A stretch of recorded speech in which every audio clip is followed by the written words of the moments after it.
Guys, gagawa tayo ng shirataki noodles. Heat na po tayo ng ating pan. Nagamit po tayo ng konting olive oil.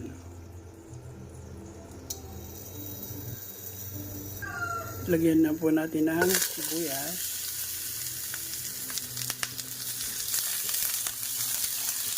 Tuloy lang natin ng medyo brown. Actually guys, wala akong bawang, nakalimutan ko. Pero okay na yan. Kaya naman natin gawa ng paraan. Basta may sibuyas, okay. Then pag medyo na nag-aroma na yung sibuyas, lagyan na natin yung breast chicken. Hinugasan na po natin to.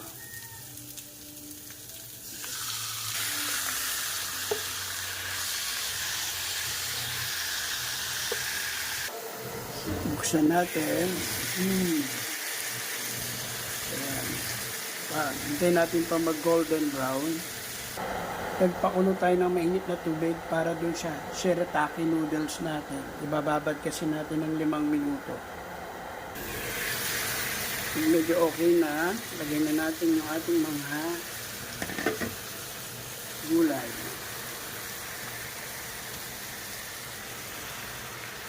Yung shirataki kasi maluluto na siya pag binabad natin sa tubig na mainit.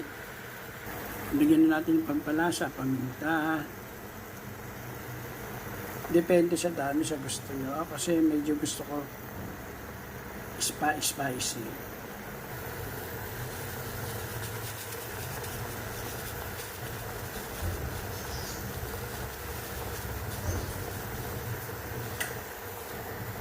Liquid seasoning.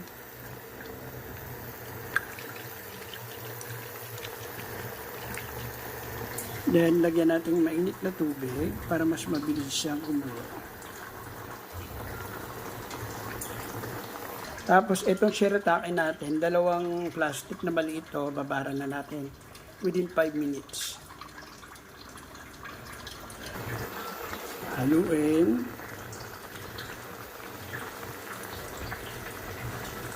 Mas maraming gulay, mas healthy, mas masarap. Hindi po ba? Takpan muna natin ng mga 3 minutes. After 3 minutes, eto na po siya. Lagyan natin ng konting toyo, pampakulay lang. Yeah. Then haluin. Tuwali luto na po siya. Ilagay natin sa pinaka mahinang heat. Ayan. So, ko na lang nilagay. Inihintay na lang po natin yung shirataki noodles ilagay.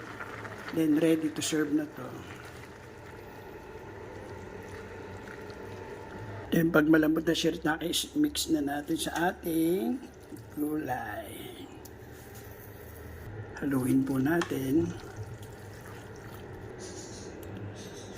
And ready to serve.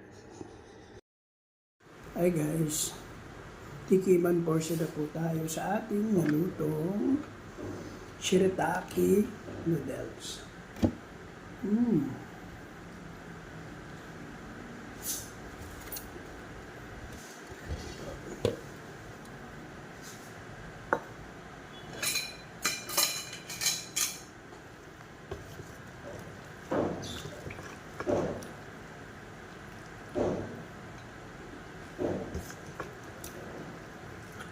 Kahit makakain ka nito guys ng marami, hindi nakakataba kasi high in fiber siya. Medyo nag-ano tayo sa puro fiber. So maraming gulay.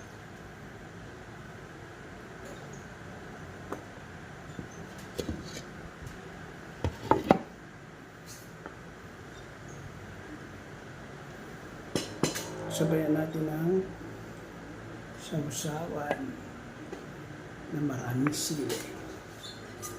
Kakain na po.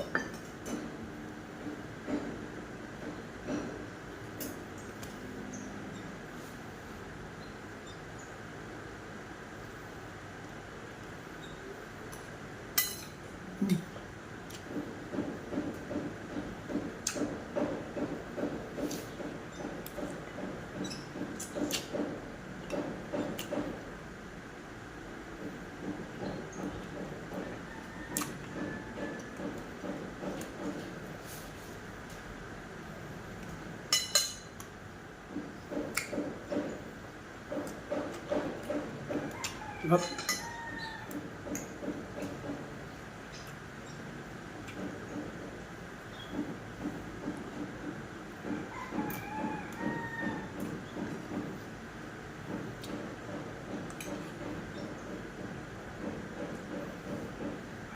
Okay, so puro gulay ang sarap.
Paano guys?